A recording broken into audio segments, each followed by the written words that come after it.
twist. Still alive! What's up, everybody? Welcome back to Plot Twist, Still Alive! I am your hostess with the mostest, 3-time cancer survivor and chaos coordinator, Krystal with a K. Okay, I have done enough episodes that I didn't even need to fucking edit that. Fuck yeah, and cut. Perfect. Thank you guys so much for coming back. I'm really excited that we are heading into our 20th episode. One of the big things we talk about here at Plot Twist Still Alive is some of the hardest shit you've ever endured. And we always talk about the support and the 1-800 numbers and all of that. But one thing that I think is crucial and has played a huge role in my life, especially with breast cancer, is having support of someone else that's endured the same trauma. So today, I am bringing back not one of my besties, one of my breasties, my soul sister, one of the coolest, most hippiest, most amazing women I've ever met. Everybody say hello to Stacy. Say hello to everybody, Stacy. Hello, everybody. On top of us both being breasties and bonding over the trauma of breast cancer, we also got to mark a bucket list off. And we actually had a little podcast together briefly, but we will get to that in a little bit. Mm-hmm. But I'm just really happy we got to experience that together because that was really what kicked off me wanting to do this again. And so it's really cool to have you back. Very cathartic. It's very interesting to see how we have come to this moment. I know. Wild, right? Because when we sat and did that, we were like, we should do this again. But you had moved and it kind of wasn't like lining up for us. And I was actually, to be straight up with you, I was waiting to do it together. Like I was like, man, I really want Stacy to be part of this. And it wasn't lining up and it wasn't lining up. And I'm like, if I wait, which I've done with so many other things, I'm never going to fucking do it. Mm-hmm. I was like, if I start it, then she can just come and be on it whenever she fucking feels like talking. Hell yeah. I'm so proud that you went with it and took it and you're running with it. And it makes my heart so happy. I love that. But it also was one of those things that we both were like, there's so much more to us than breast cancer. And so when I was thinking about what I wanted to do this podcast about, again, you played a huge role in that because you and I were talking about ideas and concepts of we have a shared note. Yeah. And we're still going to do some of those episodes for sure. I'm already going to be like emotional. I want you to know that you really inspired me to do it authentically as it is. And I really don't think Plot Twist Still Alive would be what it is without your help and your conversations and our shared note and all of those things. I mean it genuinely. I love you. Oh, stop. Don't get it on. Oh, you don't have aglets. She took. Wait, what? She took her little. She has a sweatshirt on and a little. What are those called? Like the tightrope things that you pull to make it tighter. I thought there was an aglet on it, which I've. What is an aglet? Oh, you don't know either? I felt like such a fucking peasant. I've seen somebody called it that. So you know, on your sneaker, the little like. Oh, the hard thing. Yeah. That could like poke your eye out. Poke your eye, kid. I've never had an aglet. I don't think to that, but I did not know that was the name. Yeah, it's the name. So, and they can be metal or they can be like the plastic. So yeah, now you learned something new. How old are you? Today I am 42 and some change. You're going to be 43 soon. I'm about to be 43. Yes, April baby. So you learned something new. You're welcome. Today years old. You learned what the fucking aglet was. And I just learned it, I think 3 months ago. Oh, so we're right on track. And people are just using it like it's a fucking well-known thing. And I'm like, am I an idiot? See, this makes you wonder about the things they didn't teach you in school. Really? I mean, I think I needed to know that. Right. Above like fractions. Instead of hot cross buns. I've used that 0 times. Okay. All right. Okay. By the way, welcome to the squirreling chaos that is Stacy and I. Okay? We are definitely squirrels at a rave. We are, for sure. But we should do that. A rave together. Ooh.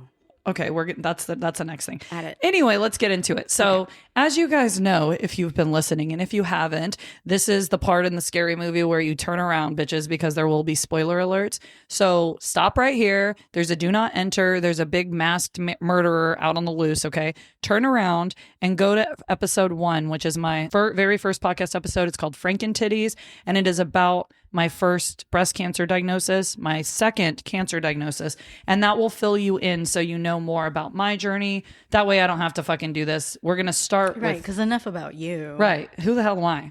Whose podcast is this anyway? So, Stacy, I just want you to talk about where you were at in your life and a little bit about your breast cancer journey. Yeah. Well, we can take it back to 2014. I had just turned 31. I had just had basically a commitment ceremony with a person I had been with for 6 years. By the way, Stacy's a lesbian. Oh, that wasn't obvious. No. From what? They can't see you, bitch. It's not a podcast. Not that matters. It's just when you say commitment ceremony. Now that I came out of that closet. Oh, no. This is your first time. I'm so sorry. Okay. So we only have 31 listeners. I was in a commitment ceremony. I had to say that because gay marriage wasn't legal at the time. That's right. Imagine that. So we had this commitment ceremony and I started working out quite a bit during that time. And I knew something wasn't right because it hurt when I would do jumping jacks and stuff like that. So I went to see a doctor and was told that, no, you're 31. Everything's fine. Got some sonograms and they told me that they thought it was just a cyst and to come back in 6 months. And I had to kind of keep pushing and advocating for myself. And I finally found a doctor that would take me serious and say, no, something's wrong. And at 31, I was diagnosed with stage 3. If I had waited 6 months, like some of them God only knows. No telling. And so at 31, I started going through this experience, which it's very weird. And I've written about this kind of journally before. I knew something was wrong, but also I knew that there was going to be something in my life that I had to go through that was going to be really hard like that. So you already had those feelings. Like there, at some point I'm going to come into this, an obstacle, but just didn't know what it would be. Right. Wow. And so when it was all happening, it was very surreal for me. I automatically went into warrior mode, right? You go into survival mode, you do your thing. I call it the cancer tunnel. It's just like, you just move through it. You just move through it. You know, it day by day. And then when you're on the other side of it, you're kind of left with, now I start what just happened. Right. You like start processing. Right. It's not until then that you do start processing sometimes. I started during my treatment and surgeries and everything like that. I was given a business card of an individual who was young, like myself, going through it. Because when I would sit to get chemo, I felt like I was so young compared to everybody that I was in the room with. And I didn't really have anybody to talk to about it. I had the internet to go and Google. Oh, that's the worst fucking place to go. Worst. You're going to die for sure. Right. You're probably going to die. It's going to be great. And you're trying to do that in the midst of surviving, just simple survival. The best way you know how with the tools that you've been given so far in your life, right? Which no telling what that is. And for me, I didn't have very many tools. Did you have support at that time? I had support. I had my family. I had my partner. I had my coworker. Like, yes, people showed up in different ways. But even, and I'm asking because of my experience, but even in that, did you feel seen or understood by those people? Or did you feel very lonely at the same time? I felt a little bit lonely in a sense of I didn't want to talk to them and burden them with my thoughts and my fears. Right. Because everybody around me was being brave. And I felt like I had to be brave. And hindsight, you know, as a family, we've realized like, yeah, we were all just surviving during that time. There are feelings of ours, like the survivor feeling and the co-survivor feeling is very parallel. Co-survivor, just anyone and that's there throughout. They didn't want to show me what they were feeling. Of course not, because they didn't want to burden you either. Right. And they were like, she's going through it. We were both out of the goodness of love for each other. We were avoiding it, right? Just to get through it. But as I'm going through it, I'm experiencing things that I'm just like, okay, I don't know how to deal with this. And I don't know who to talk to about it. There were support groups but it was kind of the same thing. I didn't go to any because in my mind, all I pictured were a bunch of older people. Because that's what your chemo room looked like. Just a ton of people that are older than you. You're the youngest person. I had the same experience. Mm-hmm. And you're like, I don't want to talk. Even in chemo, were you talking to people? No. Did you? I did a little bit. And it was weird to have conversations. And some of it made you more scared and some of it made you grateful. But like, it was most of the people I was talking to. The hard part is the empath in me sitting in that room.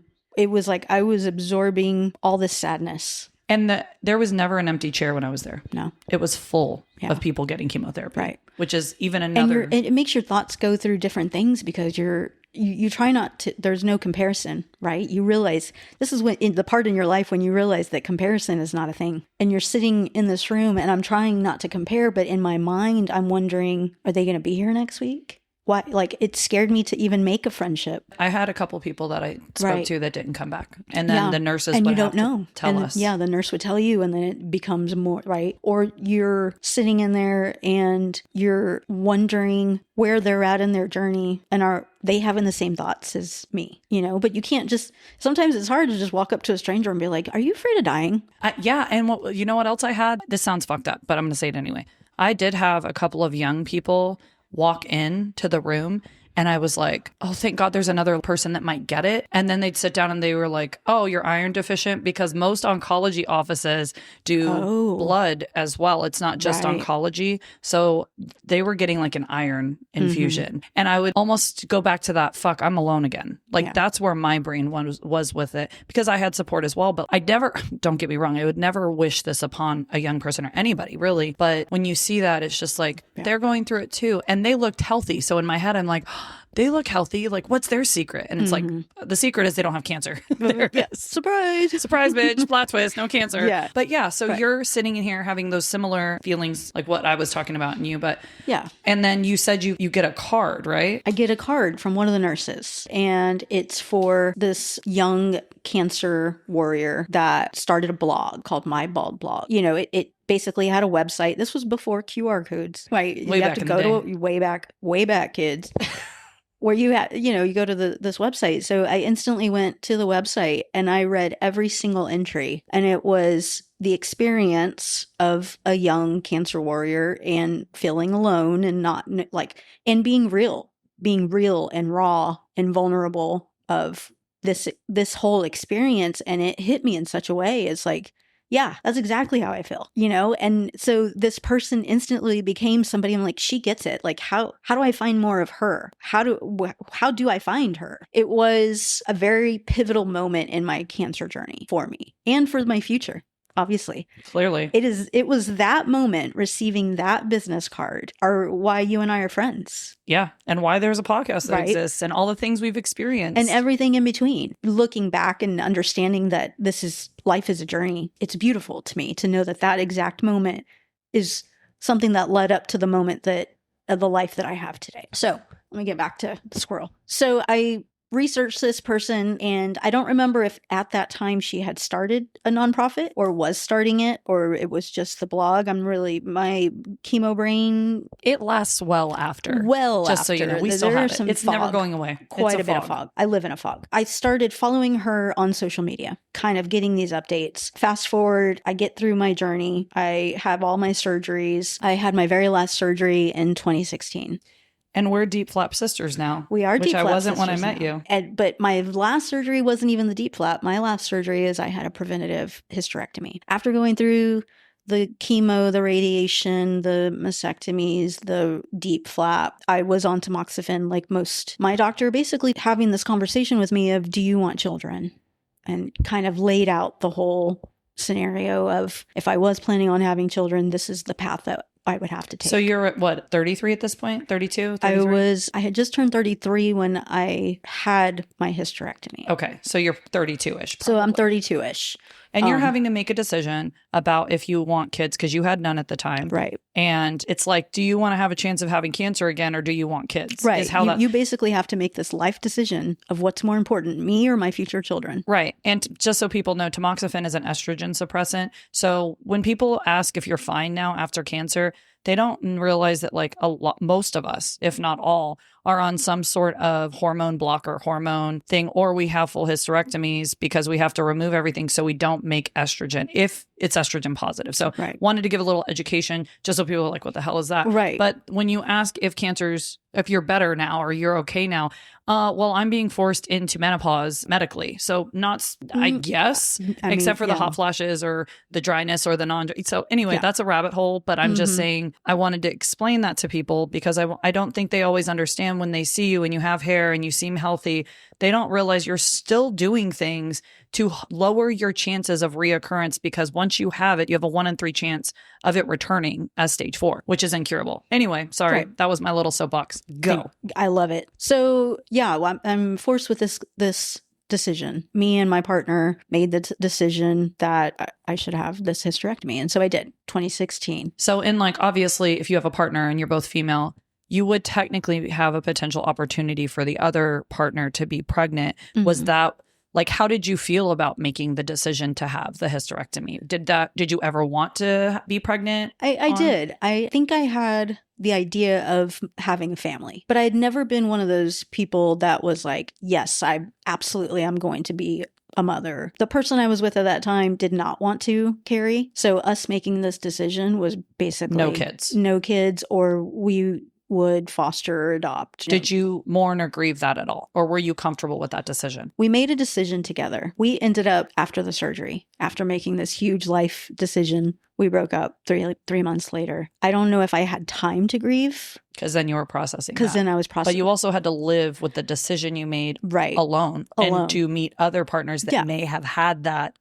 So again, I think it's important that the decisions that we have to make are life altering. You chose to do that in order to give yourself a better chance of living a full life. Living a full life. I don't regret it now, but still back then, because I was still going through everything and hadn't had time to process everything, all of the cancer, it made it harder because, that had been compounding, and then that decision, and then right after that going through a end of a 7-8 year relationship, and now going into a completely different life. So I wasn't processing at the time. In actuality, I was probably acting out in a lot of life decisions I was making. And that's a totally different episode.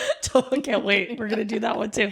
As I was navigating this, and it took a couple of years to get to a point in my life where I even could start processing. I felt I was going through this whole thing. And in that time, my sister moved to New Braunfels and was getting involved in the community. And she was telling me that she met this other breast cancer survivor. And she's like, sis, I think you would love her. You love her vibe, blah, blah, blah, all this stuff. And I was like, okay, cool. What's her name? And she tells me her name. And I'm like, wait, what? It was the person from the business card. The bald blog.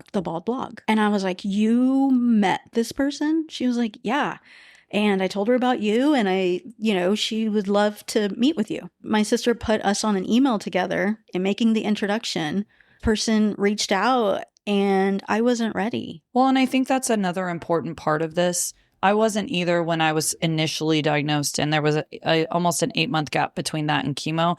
And then when I was going through chemo, I really did feel very alone. But I had like the relationship ending prior, and there was a lot of other things. Other life. We all have our own journey in this, life right? On top of it. Yes, but I will say that I wasn't ready to talk to anyone. I thought I could just move on. I thought truly I could just move forward, and it would not have to be part of my life anymore. And once I'm done with treatment, I'm done. I'm just going to be okay. It's okay now, right? Yeah. And then I realized it's not fucking okay. Right. And I was processing. So I want people to know it's normal for you to not process during, because it's fight or flight. And it's weird how long that survival mechanism inside of you keeps you going. And then a year, 2 years, sometimes longer later, eventually it hits you and you're like, what the fuck happened? And you're trying to figure it all out. So you weren't ready yet. And that's okay. Ready. And I had already started therapy to start working through these feelings, but I wasn't I was still in the part where I even had a hard time saying I had cancer. So you couldn't be around someone that like owned it and embraced it. Yeah. I didn't know what that looked like. And I was not ready for it. And that was a self-reflection thing. Looking back, I'm so mad at myself. I missed out on a period of time that I can't get back. So fast forward to almost maybe a year later, and don't quote me on these times. No, like I said. chemo brain. We get to claim that for life. Yeah. It could have been last week. I don't know.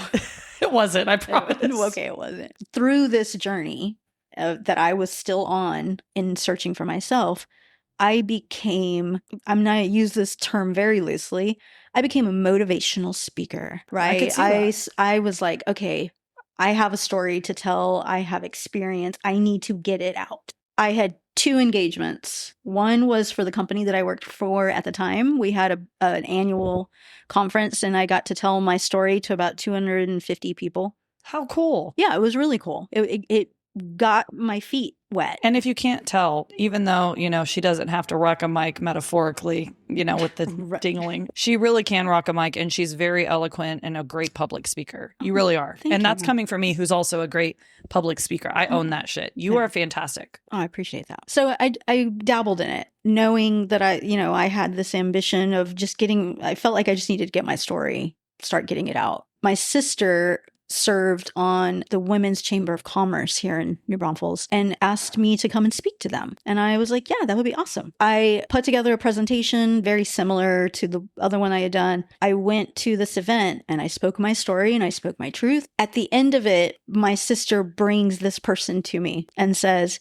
Stacy, this is Jen. And how many years after that first email? I don't know. I want to say maybe a year. So it had been about a year. You were at a place in your cancer journey where you were ready to talk about it. I had worked through a lot of it to the point. Not only did I want to talk about it, I was in front of people, screaming it to people. I had cancer. I've got a story. Here it is. Let me tell you. I made a whole podcast.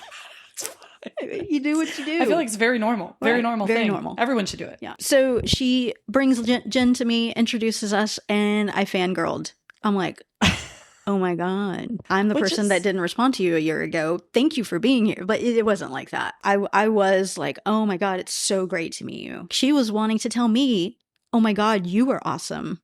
So she was like fangirling you. She was fangirling me and it's like, we need to work together. Like, we need to do something together. Like, we need to talk. There is something here. So we exchanged information, went about our day. And a couple of weeks later, I hear from her and she's wanting to meet up and let's just start talking about ideas that we both have to share our stories and to help other women like us. Because there are a lot of us. She's telling me about the nonprofit that she has started and run and really taking off with. And I was finally in a place where, okay, yeah, I'm ready to do this. Well, she was also going to allow you to use your story to give purpose to that shitty thing, unbeknownst to you.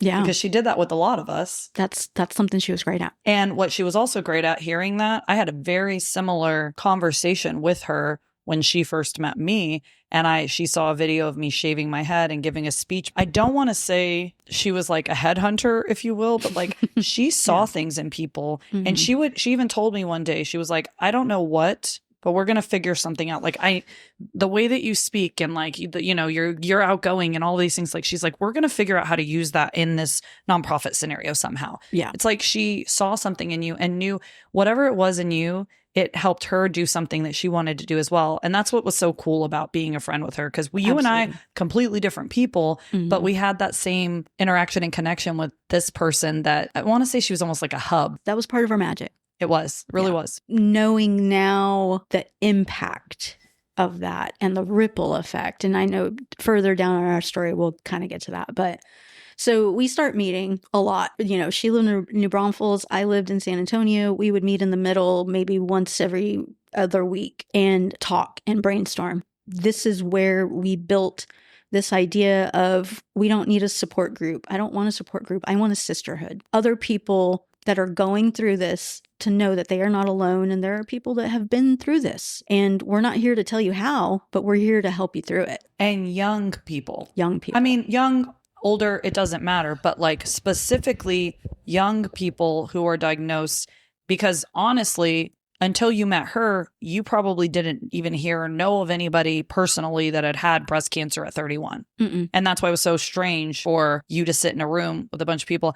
And I don't know if you got this in chemo, but I got everyone looking at me and feeling sad. They had sad eyes to me for being the youngest person in the room, which is a whole nother, like the cancer people feel bad for me. I'm the saddest one in the chemo room. We're all cancer people, but I'm the saddest. They have the sad eyes about me. Yeah, it's a new level of fucking It is a new level of like, God. This is the last thing I want is your pity. We're all cancer people. That is so true. But yeah, it's like, let's talk to other people our age and we can have sad eyes at each other. But actually that wasn't it, right? The conversations that we had were, we are empowered. We went through this really hard thing. We are empowered from it to have this strength. And there are other women that when you're in it, you don't know that you have because you are in just survival mode. We wanted to be able to bring that to women that are going through it or have gone through it and say, you have more power than you feel right now. Spiritually, like physically, you feel like you have no power. Sometimes emotionally and spiritually, you feel that you're on empty. Well, but the truth is part of this journey is realizing you don't have a lot of control. Power is different. But the control aspect, I think people confuse for power. That is very true. And when you give it up, that's the key to like really, I think, coming out of the dark hole and coming up and seeing the light. Yeah. And when you're in that dark hole, it's not like you don't have people extending hands around you. It's sometimes you have to be very limited in the hand you accept because it could drain what little energy you might have. Exactly. We have these conversations and it ends up that we develop this program that she wanted to run through the nonprofit called TV Thursday. And that stood for Trusting Your Vulnerability Through Cancer. And we did the play on TGI Fridays. And yes. Right. Just so you know, kids, if you're younger than 30 or something, TGIF was the best day. Thank God it's Friday. And it was on when we had cable. So back then, cable was when shows played, and the only time you got to watch it was from 7 to 9 on Friday. And if you missed it, you just fucking missed it. There was no until recording. Reruns when the show stopped being on the air, basically. So you would watch like 3 or 4 things: Family Matters, Step by Step. Oh, the dinosaurs. Oh, not the mama. Yes, all of those. Urkel, did I do that? Urkel. Wasn't he on there too? Urkel was on there. Who? What else? Do you remember Step by Step? I remember Step by Step. Okay, so this was like the Friday night. People went out, but the 90s kids were the jam. Yeah, we would like sit and watch these fucking family shows. Back to back episodes of things. And so it was like the best night, the night you looked forward to every week. So they did the play on words. And I think it gets lost in translation now because in the future now, like I'm telling you, like everyone's like, why is TV Thursday? One of my kids even asked me one time because I'm like, I'm going to TV Thursday. They're like, are there any TVs there? No, it's not. Never mind. We thought it was cool, but it stuck. They still call it that. I love that. But you are the founding father of TV Thursday. I was, and she was the founding mother. She was. I'm always the daddy. You're always. You really daddy. are. You can rock a fucking suit with like nobody's business. I'm telling you. So yeah, we developed this TV Thursday. We had probably at least a year's worth of topics. We did an outline of this is what we want to talk about in, having the themes and what each of those, what we would do, how we would address it, and talking about different things: sexuality, intimacy, family dynamics, going through treatment. Like we had so many things lined up of these are our resources. These are getting people together and saying, this is how you put a wig on. We didn't know if people were going to show up. We didn't know if it was just going to be a flop, but we knew that we had to do it. And even if one person showed up, it was worth it.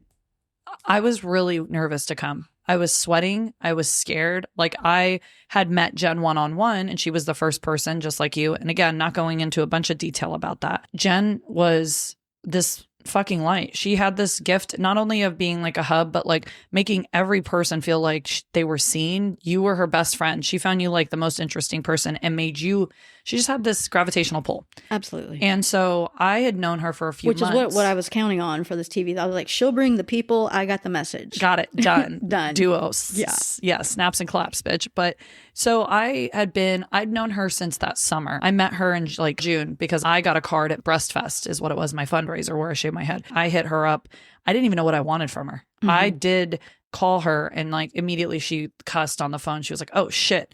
And I'm like, oh my God, it's a real person. Cause on the card it says Jen, president of this nonprofit. And I'm like, she's going to be so professional. I've never spoken to a president. I thought a secretary was going to answer. I'm not kidding. Like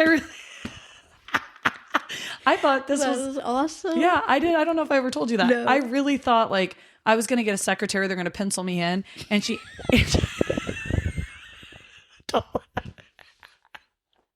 It's funny now because I fucking ran that nonprofit and like it's just funny now to think. Like I wish I would have had a secretary. Joke's on you. Surprise, another plot twist. I answered the phone.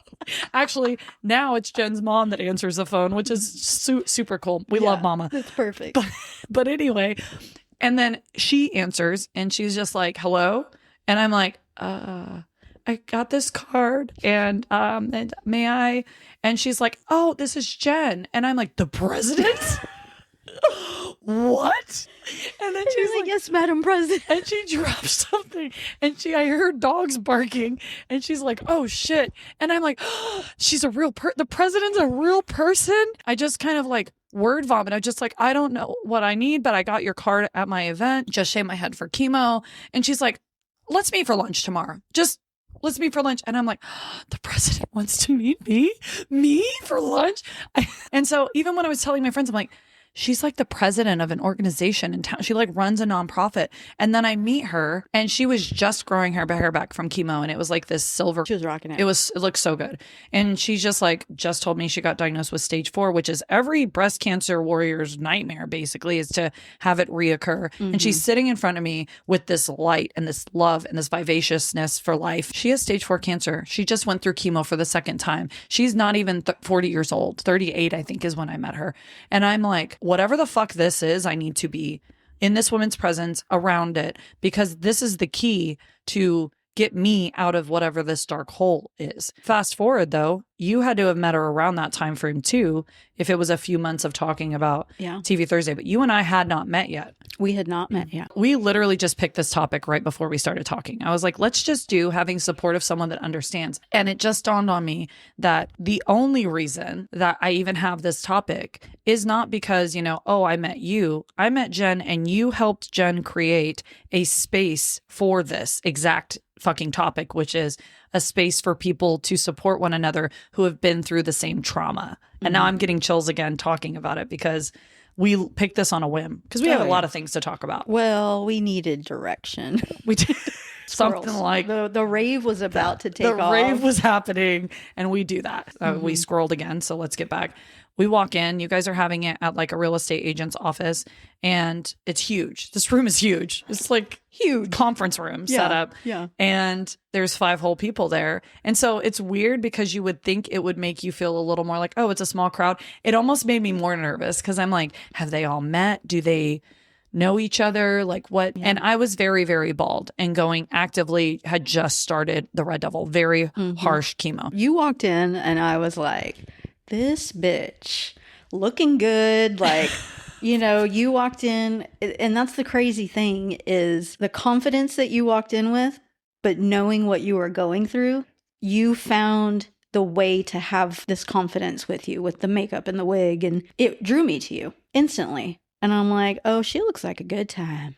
And I am. I'm the best time. Oh, I know. With the worst ideas. But that's a story Daddy will have to tell, not Stacy. Wait for the paid version. This one's for the subscriptions. Yes, absolutely.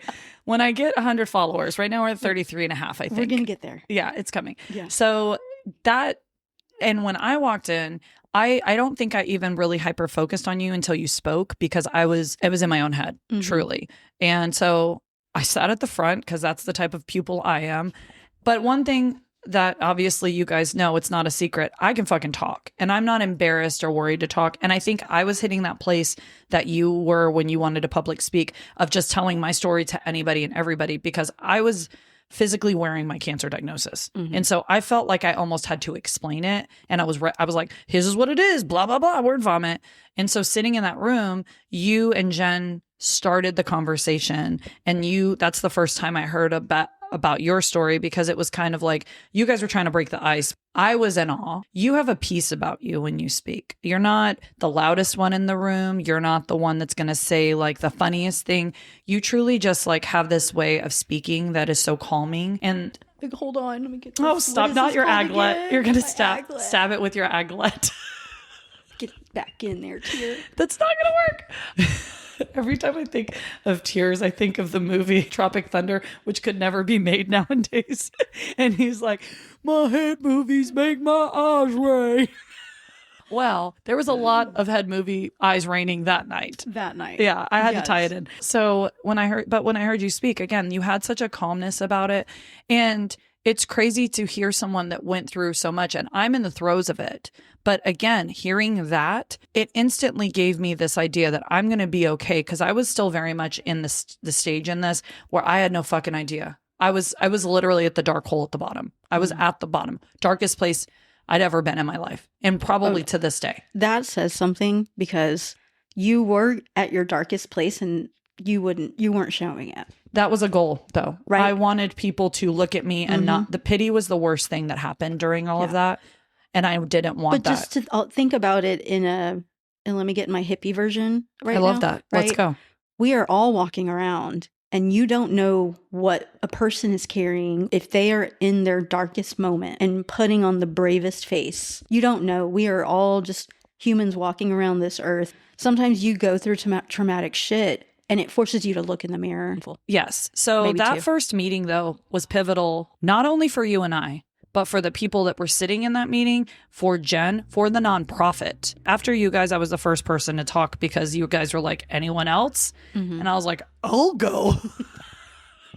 And I start crying, and I needed my aglet and didn't have it, my tear aglet. Everybody should have their aglet. It was so interesting because I had told a couple other people about what was going on, and they got the pity look. And it was the first time I sat in a room surrounded by other people going through their own journey, but because of the same trauma, breast cancer. And not one of them looked at me with pity. They looked at me with understanding and empathy, which is different than sympathy. And a lot of people don't realize that. You understand me. None of them felt sorry for me. They understood. They felt a similar pain or a similar fear. And it was beautiful. And it was it's a different feeling than I've ever had. That night was magical. It was pretty epic. Not just, I mean, some people would be like, oh, you only had 5 people and you 2 of you were. It was the catalyst, because we walked out, or like we ended, that meeting. Jen and I were kind of 2 of the last ones to leave. And we walk outside. I know what you're going to say. And it was we're having this conversation about, oh my God, like this is what we need to do. But there was the most beautiful lightning storm. Yep. Ever that I've ever been a part of. And we left. And it's funny because one of my favorite sayings that I've hung on to through that and throughout, because I've had a lot of different things bad in life, right? Lucky me. God has favorites. But it's life's not about waiting for the storm to pass. It's about learning to dance in the rain. And especially when you're in the cancer journey, I feel like it's so telling. Like you're like, oh, when this is over, I'll be happy. But like, you can't live 2 years or longer, because that's usually how long it takes, being miserable, or you'll never fucking get out, not with your sanity. And to have that storm, it just felt so like everything was purposeful, even that, because I didn't even know this about like your thoughts until years later when we talked about it. When I left and I saw that storm, I thought the same thing. And I'm a lot less hippy-dippy than you are. A lot less. Yeah. But that storm was so beautiful. It's like I very rare I've ever seen another like that. I just felt this breath. Like I knew life was changing for me. And because again, you guys were the key to getting me out of the hole. Jen might have been that first beacon of light, but all of you continuing to support and like the relationships that we created. So fast forward to the next month though, right? Of TV Thursday. And the 5 people that were there again, plus 15 or more. It was over 20 something people. It was crazy. Which was also in its own way saddening, because you're like, all of these people have endured this and you're not alone at all. And so there's this like the same feeling I felt when I was in, the chemo room, where I was like, oh, that person has cancer and I'm sad, like that I would ever want, like I want someone that understands, but I'm also happy they don't have it. This room was full of people that were young that had cancer, a few people that were older too, but it was also neat because you got people from all walks of life coming through the door. All walks of life. And it was so cool. And in that same one, April, who was one of my guests recently with It Follows, go listen to that if you struggle with relationships and continuing patterns and things. It's a really good, it is really it's a good. Longer one, but it's really good. She's learned so much and changed so much, but I've experienced that myself with relationships. I think you have too. Same. So anyway, wanted to plug that real quick. April she was kind of in that place where that was the first time she ever said, I've had cancer. That first one. Yeah. In that first one. And it was also, you watched her come in as a different person. I'm talking 1 month. It was 1 month. And she came in and she's like so excited. She comes up to us and she's like, oh my God, you guys, guess what happened? Her breast cancer was found through the pink bus. She's like, I got the pink bus to come to my job this month because I want to make sure everybody gets checked because they're the reason I found It's almost mine. as if she left that first meeting and one of those lightning came down and like struck her and gave her this whole new, like, she was a force after that. And she has never stopped being a force. She still is to this day. April. Yes. And that's the thing that, like, when you listen to that episode, you're listening to an old version of her, just like I feel like there is an old version of me. She's a completely different human being now. Like, she truly is one of the kindest, most giving, most advocating, loving people gracious. She's patient. All of the things. All of the things. Let me use this for Not her. the athletic. This one's for you, So, April. so dramatic. It grew, quadrupled, right? And I'm going to be honest, Jen and I, we winged a lot of all of Didn't that. show. We had all these ideas. We had the things to talk about. We would plan how kind of the structure of the event, and hands down, we just didn't ever want it to feel like a support group. We weren't going to sit in a circle. Hi, my name is. No, we're all friends getting together, having happy hour, talking about the shitty day that we had because one of us had to have chemo. And you guys also didn't shy away from using profanity. People were allowed to express themselves, however, and that was great for me because I say fuck like it's going out of style. We had dinner, we had drinks, and we all opened up. And the things the topics that you guys picked, you didn't shy away from things that people find taboo. Sex and intimacy is a huge part of our journey in general as women, but then take the layer, like the older women and the younger women, there were different dynamics. Some of us were single, some of us were married. Both were having issues being intimate after losing their breasts. Some were mother-daughter. Some were mother-daughter. It was just so eye-opening. Right. And it really, again, when you talk about connections, it's so weird to be in a room with so many different types, and so married, unmarried, single, gay, straight, mothers, grandmothers, people that have no kids, like all of them. And we all instantly connected. Yeah. We all instantly go, I see you and you see me. You see, right. We understand each other. Yeah. And the beautiful thing about it was never coming together to feel sorry for ourselves. Not once. Never. But we made room for people being sad in it. Absolutely. Because we'd all been there. Like you walk in, we don't know who had a bad day or who's feeling it that day. And it didn't matter because you come together in a way that even if they walked in there saying this was a shitty day, they walked out of there feeling 100 times better because they knew that they just had that. The energy that we would feed off of each other would give us what we needed to get through another 30 days. Yes, that's what I was going to say. It did become, and that was one of the biggest things I heard about it from other warriors that had went. It became their favorite day, like TGIF was for us weekly. Mm-hmm. It became their favorite day of the month to go and just be listened to and be understood and talk to people that got it. And again, I want to say that for me and you and all of those women, it is a big part. I don't even want to call it like a side portion of healing for me in this. I required this. So just like you need counseling or therapy and you need the medical portion of this and you need family support and like all of that, because that does still, Absolutely. It counts. Right. All of that counts. But you almost have like a side thing next to that family support and that mental health thing that is also going to be support of people that are your peers within that. Whatever monster you battled, they battled the same monster, used different tools, had a different journey, Absolutely. But the same monster. Even though we are not a part of that community, right, on a regular basis anymore. Through that, I built such relationships with people that, and obviously you being my breastie, but the different types of relationships with others too, where in a heartbeat, if they needed me or if I needed them, we have our own gang. Yeah. Gang, bitch. Gang, bitch. Right? Blood in, blood out. I got you. Breast in and breast out. Breast in and breast out. And then back in and then, You don't have nipples? Me either. Let's fucking go. Let's go. That should be a tattoo or a t-shirt. So what we've been through since then, being able to kind of be that voice to each other, because life is always different. Life is never the same, especially, pre-diagnosis, post-diagnosis is a different world that you live in. And everything that happens to you now, cancer has had a hand in some way, shape, or form. Even if you go through the journey of therapy and healing, I've gone through enough to where I know you said you would never think cancer, but I've gotten to a point in my journey where I am grateful that this cancer didn't take me, number one, but number two, it forced me into myself. It forced me into the skin that I am. I definitely give it credit, but I can give But I could also toxic tell you, ex fuck you. credit, Right. Thanks for the trauma. I've grown, I've but grown. also fuck off. But yeah. Meeting her, having these TV Thursdays, being part of this, finding purpose in our cancer, finding ways to advocate and help other people through our cancer made both of us decide to be part of the board of this organization and continued to do. But the problem was COVID hit.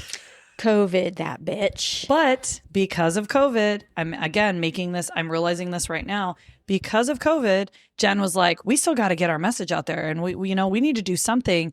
And she was the one that was like, let's create a podcast. Yeah. And she was like, I had all these points and I didn't know what to get. So I bought all this podcast setup. Yeah. Just out of nowhere. Out of nowhere. And this is, again, she's like, I have an idea. Are you in? And we didn't even know what the idea was. We were always the people that said yes. Yeah. She didn't say less, bitch. Yeah. She had me in an inflatable fucking dinosaur costume during COVID, dancing in front of strangers' houses while we were trying to raise money. So yeah, we were always in. There's no question. You couldn't tell her no. So we did a couple episodes. So it's called Finding Your Breast Selves. It's actually still out there. I listen to it a lot for a lot of reasons. I'm going to forewarn you. I do highly suggest if you're going through breast cancer, go ahead and listen.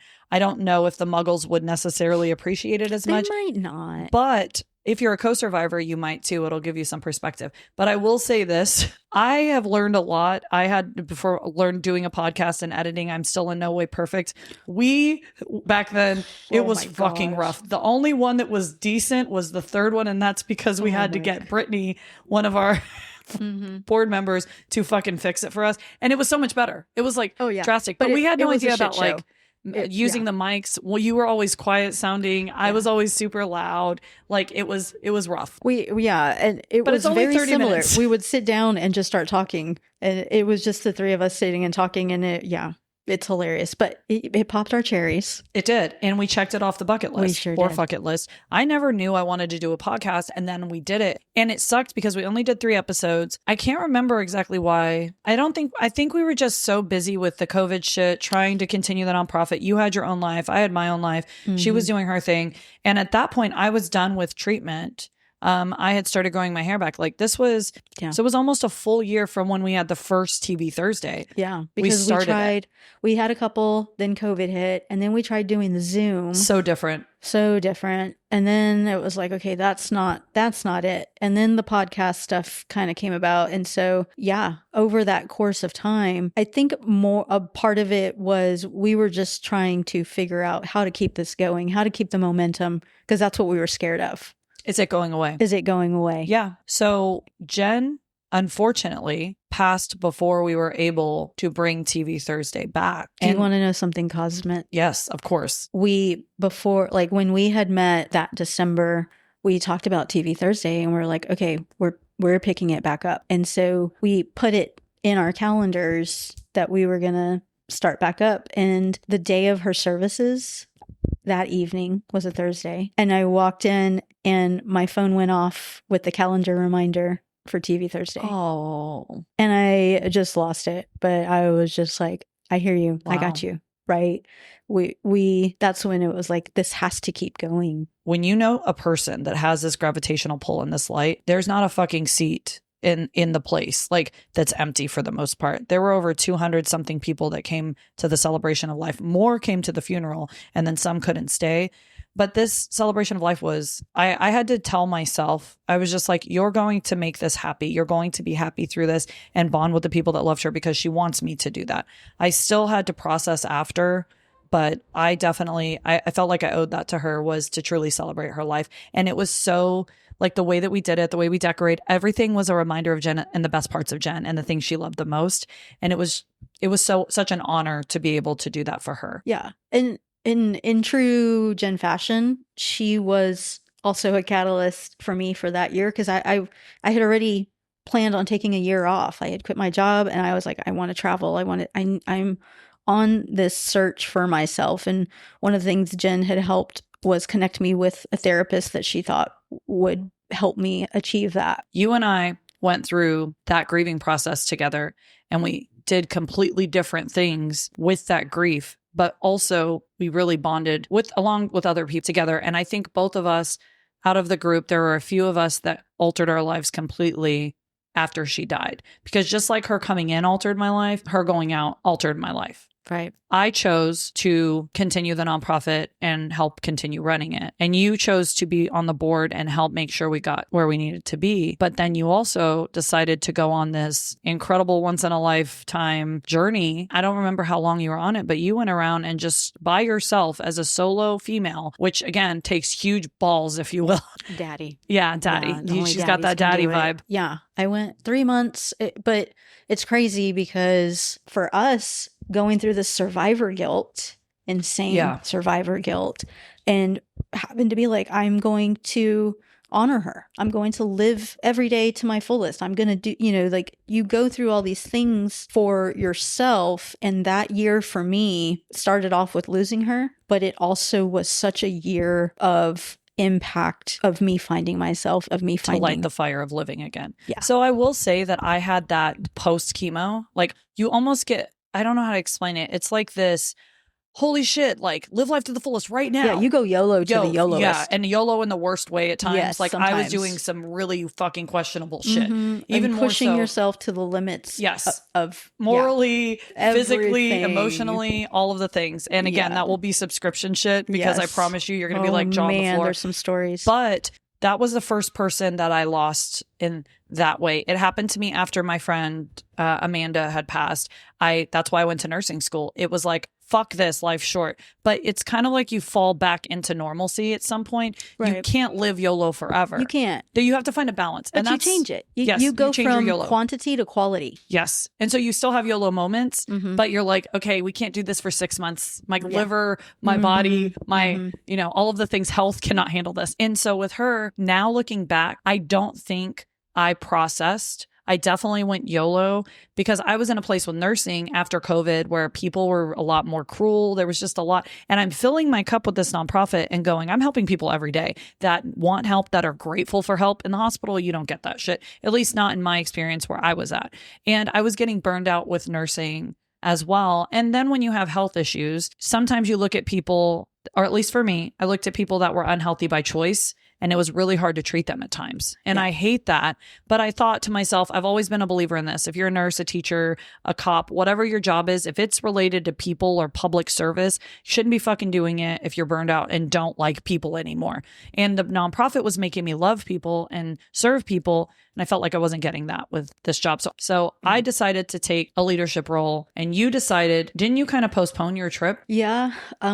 I definitely did. The service treasurer was a part of it. Part of it. To commit to that and to giving everything that I could into keeping her mission going. And I didn't want to walk away until I, did my part in that. So it definitely created a place where you and I both, and not just us. I mean, there were so many people, her mother, her husband, like a lot of people, her other friends on the board, and even some that had left came back just to ensure this woman's mission continued, which was such a beautiful thing. Very few people get that. Very few people make such an impact that an entire community, we even saw it at the first gala that we had without her, an entire community wanted this to succeed. And I hope and pray that whatever contribution I make on this planet has even like an eighth of that. Just the tiniest. Absolutely. I hope same. But also, that was part of why I postponed it. The other part of it was this therapist that she had introduced me to, which was not a very conventional therapist. She would probably hate that I even called her a therapist. Ew, just like we don't like support groups. Right. My first session with her went in such a way that as I continued with her and I had told her, look, this is my goal. This is what I want to do. She's like, you can't do that right now. You're in no position to do that right now. Emotionally, spiritually. She's like, you're not ready. And that's bigger. I've never heard a counselor or therapist be real like that. Because she's not one of those. Wow. She's on a gin level. I was going to say, she sounds like a real best friend, like a good best friend that's going to tell you the truth. Except she's an older lady that tells you like it is and makes you really look in the mirror and go, yep, okay. I can see where Jen got some of what she got. Yeah.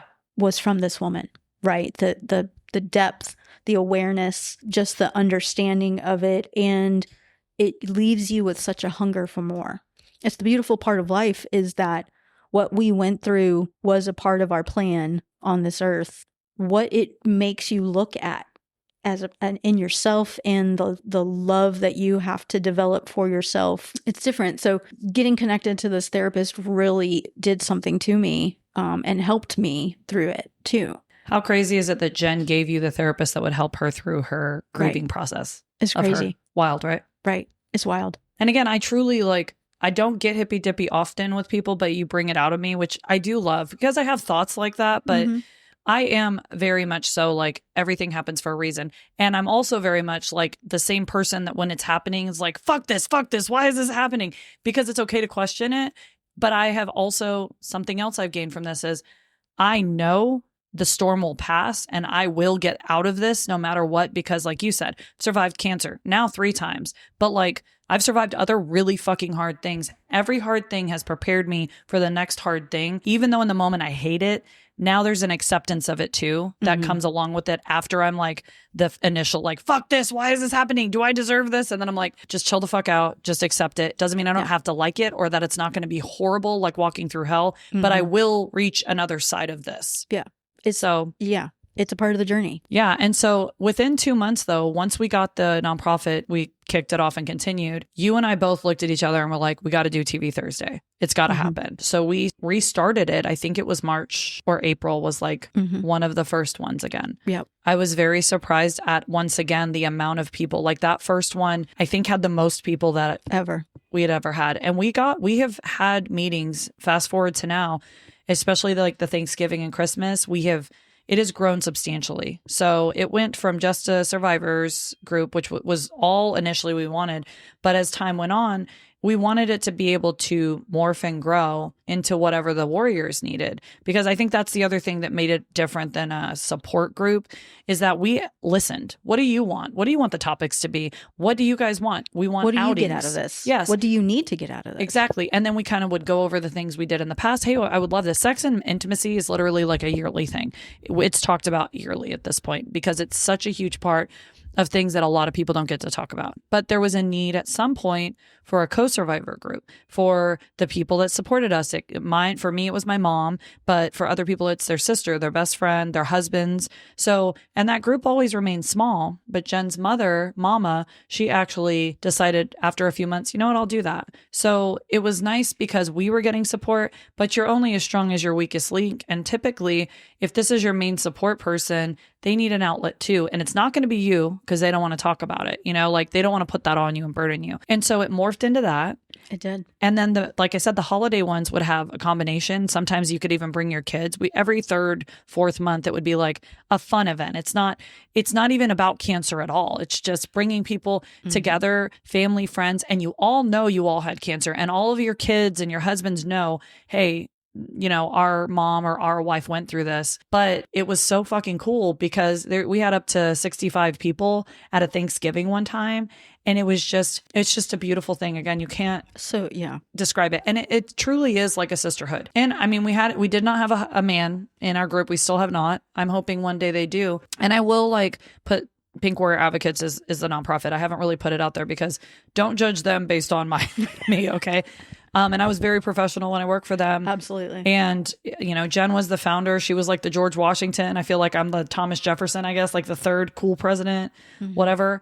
And it was a beautiful part of my life. But they still have TV Thursdays to this day. They are monthly meetups. We also made a stage 4 and it's called Here For You so that stage 4 warriors could connect and a newly diagnosed. And a newly diagnosed because we realized walking in like I did on that first day, I only had 5 people to look at.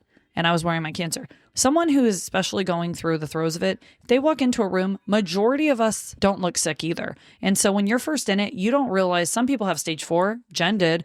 Wouldn't have ever fucking known up until really the last part of her life that she was sick at all. Like you wouldn't know that. So it's scary to walk in a room of that many people. So the newly diagnosed gives people, it's like another layer of the monster that you're fighting. And you're breaking it now down into the stages of it, right? So like for stage 4, like I said, we had a lot of feedback from people saying, when I tell people I'm stage 4 in the group, it goes back to the chemo room, right? Everyone with cancer feels sorry for you or afraid of you. They're like, that's my worst fear. Is it coming back? I don't want to do that.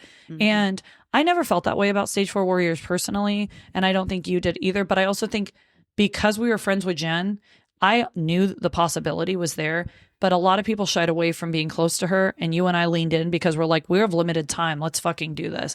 So I think that I'm not judging people that couldn't do that. I'm just saying I'm built different. My life, I had cancer young. We'll talk more about that in our grief episode. Another podcast. Yeah, anyway, another podcast. But TV it's Thursday true. just morphed and made room for more support. Mm-hmm. And out of everything, you know, obviously the nonprofit has so many facets of how they help and keeping the mission going. But Jen was so adamant about this group that we put together that even if the financial part of it went away, this could always stay. At minimum, the support is there. Always. The people there. Yeah. So you don't have to do this by yourself. Yeah. And by yourself means without other people that understand, not without financial, not without family. Like truly when we say alone, we mean without someone that gets it. Yeah. Because you get a breastie, you get your breasties out of it. You have different levels of breasties, and once a month you would get to go see them, and you built these connections and you built these relationships, and some of them become lifelong to where like you're not going, like you can't leave me, right? Like I'm stuck, bitch, forever. We're stuck forever. Yeah. I think the kind of getting back to why we wanted to do this episode is cancer or not, when you are going through life, finding your breastie, finding somebody, and it's different from a trauma bond because it is just a level of comfort to be experiencing life with people who can understand why life is hard sometimes. And I think have this, not the same, but a same perspective. They have, it's a special perspective. All of us who separate traumas create special perspectives. And for ours, the love of life and the living the life to the fullest portion, I think is there. Call each other and you'll be the person, like when you were going to go on your trip, some people might have given you all the reasons not to. When you and I talk, it's like, okay, how are you doing it? When are you doing it? That's so exciting. We are so excited for one another. And I even in recent years, I've had people like, man, you always travel. Man, you go everywhere. How do you make time? And I'm like, I want to do this. That is now, I don't even consider traveling at this point in my life or experiencing things a luxury. It's a requirement. I have to have it to feed my soul. Otherwise, what the fuck am I doing here? Yeah, you start to learn what fills your tank. And you have a shift in perspective where it's less about things and more about experiences and more about the people and the connections and the memories that you make. But there's also the part of the journey that's the hard part of it is that the trauma is always there. So the cancer experience for me, it's not at the forefront of my mind every day. In fact, it takes like willpower in the beginning to push it to the back. But now it's just like I live with the idea. I know that it's there. I know that the thought of it coming back. But there are some days out of nowhere, sometimes it's in October or around your cancerversary, which mine are both cancerversary and for my second diagnosis and breast cancer awareness month, that it's so all encompassing and consuming that it feels like, just like grief, you're like revisiting it and it feels like it just happened or you're in it again. Yeah. And I go back to saying, you're still someone that I can call with that maybe my husband wouldn't understand or another friend wouldn't understand, or they'll say, oh, I'm sorry. Oh, you're having a bad day. It's like, this is something different. Yeah. You and I can speak on that level and understand why you feel that way. It's not there. I don't even have to explain why. I'm just like, it's seasonal almost. Like sometimes I'm in that mood or in that place where I'm sad and I'm frustrated or I just feel really low. And then I'm like, shit, it's October. No wonder. It's like my body remembers that. But if I need to talk about it, my breastie is the person that I can call. You're the person I can call. And I do have a couple other friends like that. No, you're not allowed. Sorry. No. Breasties specifically about the cancer portion. Okay. Yeah. Fine. Not for everything. Okay. Not for everything. Yeah. But it's, again, I don't think our relationships that are like this, all of my other relationships are different than this relationship and not a better or worse. It's just, it's so neat to connect on that level. Yeah. It's just a different need in our lives. Yeah. And so I ended up serving the nonprofit for 4 years. You took this incredible life-changing trip and you did come back different and you did refocus, and it wasn't just a check off. It was like to truly experience all of the national parks that you got to go and camp again solo, which takes a lot of confidence within yourself. And I'm sure, I don't know. Which is probably why my coach was like, you can't go. You're not ready. You can't be alone right now with your thoughts. That's scary. That's fucking scary. Exactly. Probably it was a safety thing. Oh, for sure. But now you're back and you know, in those the last few years, both of us have shifted again. You know, you moved and you found your person. I sure did. So different. I found my person. And it's so crazy because I go back and like, even if they were listening to our Finding Your Breast Selves, they're going to hear us and where we were. We were different people. So different. And it's just so cool to have each other through that ride and like still be here, even with the ebbs and flows of life and where you're at and moving, and like me being with the nonprofit and then leaving the nonprofit and now starting this, and my journey as a mother, and we have different partners. Our bond has never changed. It's stronger. Yeah. And our ability to understand one another, you and I sometimes don't, well, especially when you were gone, we didn't talk for months. I wasn't even able to come visit you while you were up there. I mean, thanks cancer again. And like all of that. Womp, womp, womp. That's Frank and Titties too. Go listen to that. There's my plug. But I want to tell people, this is not something that I am suggesting as like, oh, maybe you should get support of people that understand.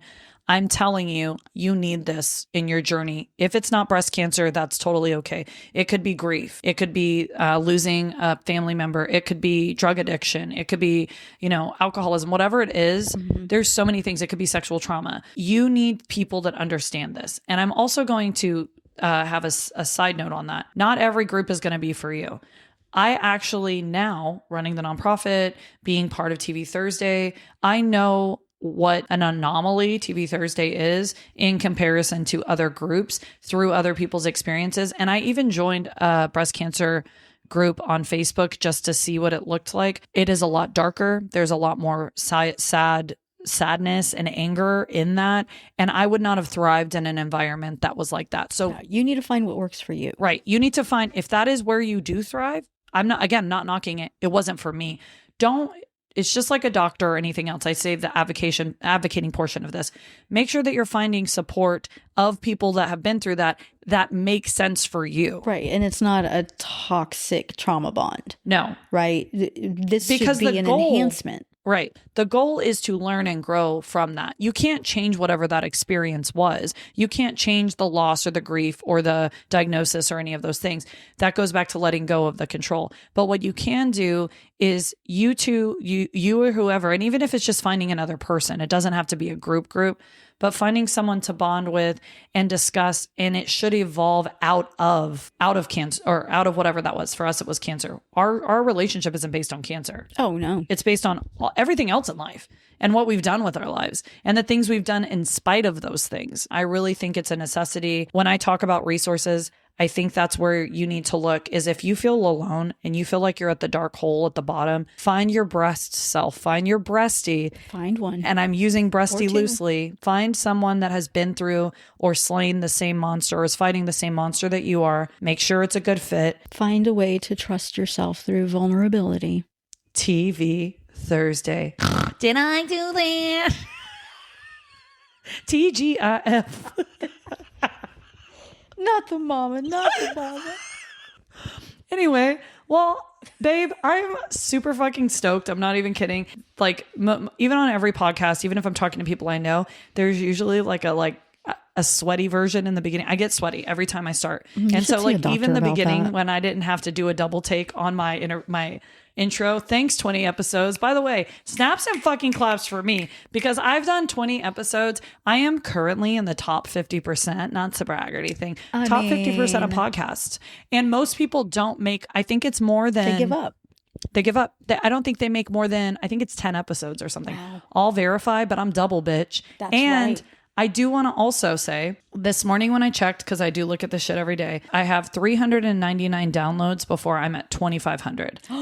2,500, and I've been out roughly 6 months. We're going on 7 months. I think we need to make a push. Yeah. So what I'm going to ask is, if you're listening to this and you've been an avid listener, even if this is the first episode, please share. And even if it's not this episode, please share your favorite episode. Also, leave us a review as well, because I think that's really important. People, and I want it to be honest, but bitch, it's a 5-star. Don't play with me. Okay. Don't even. If you haven't followed me on Facebook or Instagram at Plot Twist Still Alive, you're doing it wrong, because you know way more about my life than like most people.